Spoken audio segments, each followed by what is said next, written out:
My wife demanded I give $4,250 of my son's saved money to her stepson, but when I refused and she threatened divorce, I signed the papers without hesitation, and now she came back begging, but I've already moved on. I'm 41 years old. I work in logistics for a distribution company, and honestly, I need to get all this shit off my chest because what happened last year basically blew up my marriage into 1,000 pieces. And the thing is, it all started with something I thought was, you know, a nice fatherly gesture, something to help my son, but it ended up turning into this nightmare I didn't see coming at all. Let me start from the beginning. I married Vanessa like 8 years ago, more or less. She had a son from a previous marriage, Gabriel, who was like 11 years old at the time. I also had a son, Dominic, who was about 9 when we got together. Typical blended family, you know what I mean? At first, everything was going well. I mean, we had the normal problems of any family that's trying to turn two households into one, but nothing major. The kids got along well. They weren't best friends, but they didn't hate each other either, basically like normal brothers. The thing is, I always treated Gabriel, well, seriously. I bought him things when I bought stuff for Dominic, took him to his soccer games, we did family things on weekends. It was never like I openly favored my biological son or anything like that, at least I don't think so. When Dominic turned 16, he got his first part-time job at a retail store, like selling clothes and stuff. He was super proud, his first paycheck and all that. And that's when I got the idea. I thought, what if I help him save without him knowing? Because let's be honest, a 6-year-old kid with money in his pocket is going to spend it on junk, video games, fast food, maybe going out with friends. And there's nothing wrong with that. But I also thought it would be amazing to give him a surprise when he turned 18. Like a fund for a car or for college. Something like that. So what I did was this. Every time Dominic gave me his check to deposit, because back then he still didn't have his own bank account, and I was helping him with that, I secretly set aside 30% and put it in a separate savings account. He never knew. I showed him the deposit of the remaining 70%, and he thought that was all his money. Truth is, I didn't feel like I was doing anything wrong. Like, it was his money technically. I was just keeping it for him. Like a piggy bank he couldn't break. You know what I mean? I did this for almost 2 years. Gabriel also got a part-time job when he was like 17, worked at the same mall as Dominic but at a different store. And here's the thing. Vanessa handled Gabriel's finances. I never got involved in that because, well, he was her son and she had her own money from her job as an administrative assistant. I assumed she was doing something similar, helping him save or whatever. We never talked about it specifically, but it also didn't seem necessary at the time. Months passed, and Dominic's fund kept growing. Every time I saw the balance, I felt really good, like a good father. I thought about the face he was going to make when he turned 18, and I told him, "Surprise, son. Look at all this money you saved without knowing it." In my mind, it was perfect, like one of those father-son moments he was going to remember his whole life. Then Dominic's 18th birthday came. It was in March last year. We had a small party at the house. Nothing crazy, just close family and some friends. After everyone left, I sat him down in the living room and told him I had a special gift for him. You should have seen his face when I showed him the statement from the savings account. There was like $8,500 in there. It's not a fortune, but for an 8-year-old kid, it's a lot of money, Dominic literally couldn't believe it. He just stood there staring at the paper for like a full minute without saying anything, and then he hugged me and started saying thank you over and over. He told me that with that money, he could buy himself a decent used car. That he'd been looking at some online, and that with $8,000 or $9,000 he could get something good. It was honestly one of the best moments I've had as a father. I felt incredible. But this is where everything started going to shit. Gabriel was there when all this happened. He was already 19 at the time and still living with us, working his part-time job and taking classes at the local community college. When he saw what happened with Dominic, he went quiet. He didn't say anything that night, but I could see on his face that he was processing something. The next day, Vanessa confronted me in the kitchen. We were alone. The kids were in their rooms or something. She told me, "We need to talk about what you did yesterday." And I was like, "What?" thinking maybe she was upset because I didn't tell her beforehand or something. But no, it was worse than that. She told me that Gabriel felt hurt, that he felt excluded, that it wasn't fair that I had done that for Dominic and not for him. I explained to her that technically it was Dominic's money, that I had only saved it for him, that it wasn't like I had given $8,500 out of my own pocket. I also told her that she could have done exactly the same thing with Gabriel's paychecks if she had wanted to, that no one stopped her. I thought with that explanation everything was going to be fine, but Vanessa didn't see it that way. She told me that as a family we should treat both kids equally, that Gabriel was also my responsibility now, that we'd been together 8 years, and that I should have thought about it better. And I mean, I understand the point to a certain degree, but also like, Gabriel has a biological father who exists and pays child support, you know? It's not like I'm his only father figure or anything. His dad lives like 2 hours away and sees him every 2 weeks. Anyway, things got tense in the house. Vanessa started giving me the silent treatment, which I hate because I'd rather people yell at me than ignore me. The kids obviously noticed. The energy in the house was super weird. Dominic felt guilty, which broke my heart because he hadn't done anything wrong. Gabriel was walking around with a long face all the time. Like a week after all this, Vanessa came to me with a demand. And when I say demand, I mean she literally demanded something from me. She told me that the only way to fix this was for me to split the money from Dominic's account in half and give $4,250 to Gabriel. That would make things fair and everyone could move forward. I just stood there in shock, didn't even know what to say. I asked her if she was serious. She said yes. She was completely serious, that it was the fair thing to do. I explained to her again that that money wasn't mine to give, that it was Dominic's, that he had earned it by working. That if I took half to give to Gabriel, I'd basically be stealing from my own son. Vanessa didn't want to hear reason. We started arguing. Like really, arguing, raised voices, and everything. I told her that what she was asking seemed ridiculous to me, that she'd had exactly the same opportunity as me to save for Gabriel, but that she chose not to. That wasn't my fault or Dominic's fault. I also told her that if she was so concerned, she could use her own money to give something to Gabriel, that I wasn't going to stop her. That's when she said something that really hurt me. She said that I had always favored Dominic, that it was obvious, that she had noticed it for years but had never said anything, that this just confirmed what she already knew, that I had never seen Gabriel as my real son. That made me really angry because it simply wasn't true, or at least I didn't see it that way. The fights continued for days. Every night was the same thing, her insisting I should split the money, me refusing. Dominic told me in private that he was willing to share the money if that made the fights stop, which broke my heart even more because he shouldn't have to sacrifice anything for this. I told him no, that was his money and he was going to keep all of it. After like 2 weeks of this hell, Vanessa packed a suitcase and left to stay with her sister. She said she needed space to think, that she couldn't be in the same house as me. Gabriel went with her. It was super weird because suddenly the house felt empty. It was just Dominic and me. On one hand, it was a relief not to have the constant fights, but on the other hand, I knew this was serious, like our marriage was in real danger. They were gone for like 3 weeks. Vanessa would text me from time to time, but they were cold and short. Basically just logistics, like where are the papers for this or how to pay for that. Nothing personal. I was angry too, so I honestly didn't make much effort to reconcile. Part of me thought she was going to realize she was being irrational and was going to come back and apologize.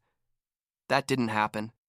What happened instead was that Vanessa came back one day, but not to stay. She came when she knew Dominic was at work. She sat down with me at the dining room table and put down a list of demands. Literally, a list written on paper. The first thing on the list was that I should buy Gabriel a car, identical to the one Dominic had bought with his money. Dominic had found a 2018 Honda Civic for like $8,200, good car, low mileage, everything fine. Vanessa wanted me to take $8,200 from my personal account and buy Gabriel the exact same car, same year, same model, everything identical. The second thing on the list was even more crazy. She wanted me to ask my parents to pay for Gabriel's college tuition.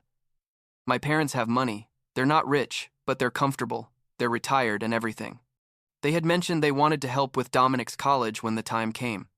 Vanessa wanted me to ask them to pay for Gabriel too, and if they couldn't pay for both, then they shouldn't pay for either. I sat there reading this list thinking, who is this woman? Because honestly, I didn't recognize the person in front of me. I asked her if she'd lost her mind. I told her I wasn't going to do any of those things, that it was absurd. Dominic's car he bought with his own money he earned. My parents could do whatever they wanted with their money, and if they wanted to help their biological grandson with college, that was their right. I wasn't going to ask them to do something different. Vanessa got up from the table and told me that then our marriage was over. Just like that.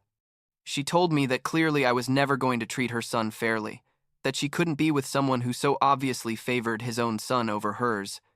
She picked up her things that were still in the house and left again. During the following days, I thought a lot about everything. I talked to friends, to my brother, even considered going to couples therapy, but I knew Vanessa wasn't going to go. The more I thought about it, the more I realized this wasn't just about the money. It was about control, about unrealistic expectations, about not respecting boundaries. I realized that if I gave in on this, there was going to be a next demand, and another one after that. It was never going to be enough. So, I made the decision. I hired a lawyer and started divorce proceedings. It wasn't easy, obviously. After 8 years together, there were a lot of emotions involved. But I also felt like a strange relief, you know? Like I was finally doing something definitive instead of being in this horrible limbo. The papers got to Vanessa like 2 weeks later. She called me furious, screaming on the phone. She told me I was a coward, that I was destroying our family, that Dominic was going to grow up without a stable mother figure, all kinds of hurtful things. She also threatened to fight for the house, for the car, for everything she could. I told her to talk to my lawyer and hung up. The divorce process was a mess. I'm not going to lie. It lasted like 6 months total. We fought over every stupid thing you can imagine. In the end, the house was sold and we split the money. She kept her car. I kept mine. Bank accounts were divided. We didn't have many shared debts, so that at least was simple. The worst part was watching Dominic deal with all this. He blamed himself. Thought that if he'd never been told about the money, none of this would have happened. I had to sit down with him several times and explain that this wasn't his fault, that the problems between Vanessa and me went beyond that specific incident. That if it hadn't been this, it would have been something else eventually. I'm not sure he completely believed me, but at least he stopped apologizing all the time. There was one particularly bad moment, like halfway through the divorce process. Vanessa showed up at the house without warning. It was like 3 months after all the legal stuff started. She knocked on the door on a Sunday afternoon. When I opened it, she was there with a face like she'd been crying. She told me we could fix this, that we didn't have to get divorced, that we could go to therapy and solve our problems. For a second, like literally a second, I considered the possibility. Because 8 years is a long time, you know? And part of me still remembered the good times we'd had, the trips we took, the laughter, all those things. But then I remembered the ridiculous demands, the endless fights, how she'd made me feel like a bad father when I knew I wasn't. I told her no, that it was too late, that the papers were already in process and I wasn't going to back down. She got angry again. She started yelling at me there at the entrance to the house, saying I was going to regret it, that I was going to end up alone, that no decent woman was going to want to be with someone as selfish as me. The neighbors probably heard everything. Eventually she calmed down a bit, or rather got tired of yelling and left. That was the last time I saw her in person, until we signed the final papers. The divorce was finalized in November last year. It was strangely anticlimactic. Like, there was no drama at the final signing. We just walked into the lawyer's office, signed the papers, and that was it. After months of fighting over everything, it ended in like 15 minutes of signing things. Vanessa didn't even look at me. Gabriel wasn't there either. It was just the two of us and the lawyers. When I left that office, I felt weird. Not happy exactly, but definitely relieved. It was like getting a tooth pulled that's been bothering you for months. You know, it hurts, but you also feel better that it's over. I went home and Dominic was there. I told him everything was officially over. He nodded and asked me how I felt.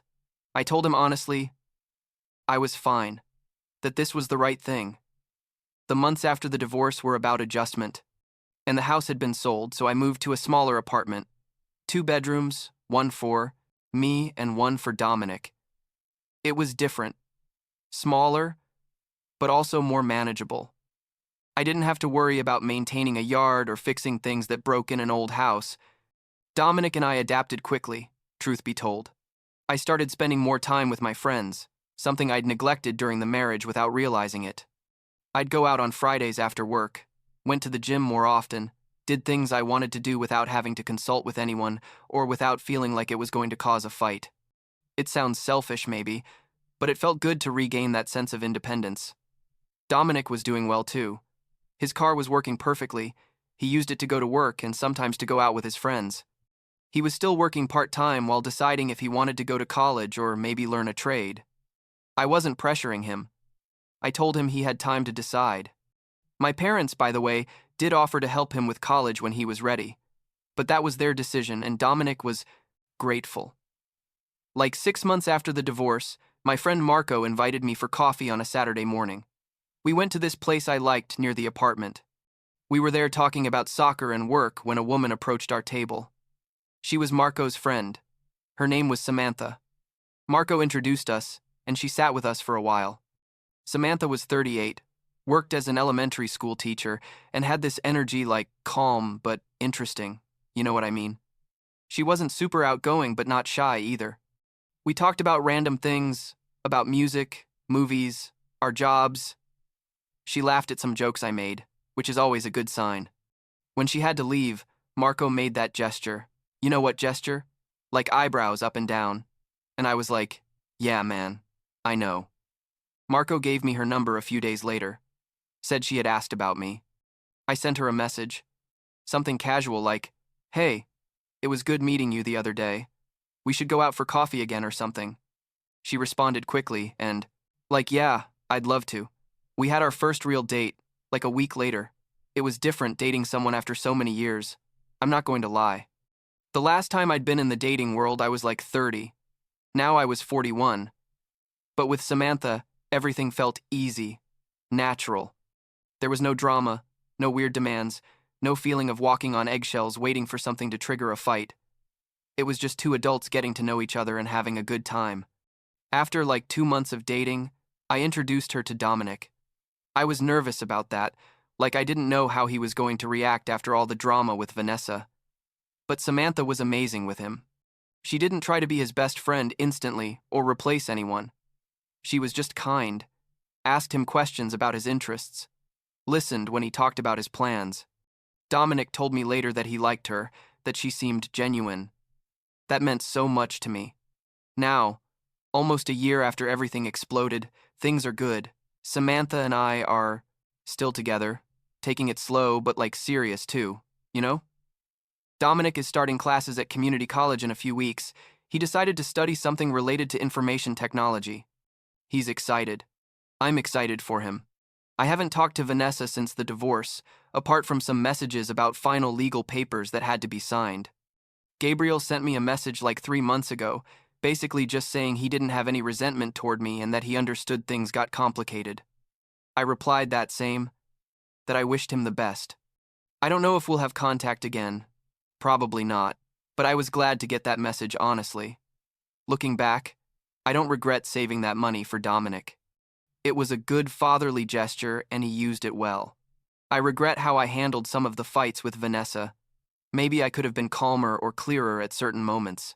But the final result, the divorce, I think was inevitable. A line. And that's something that can't be fixed with therapy or compromises. Last week, Dominic and I were watching a movie at the apartment, like quiet Friday night. At one point, he looked at me and said, "Thanks, Dad, for not giving in about the money."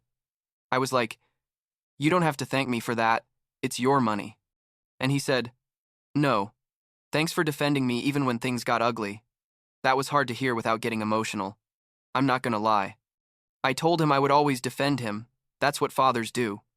And well, I guess that's the whole story. I lost my marriage but gained peace of mind. I lost a complicated blended family but gained a stronger relationship with my son. Samantha is a bonus. Something I didn't expect, but I'm grateful to have. Life goes on, as they say. It's not perfect, but it's mine, and I'm okay with that.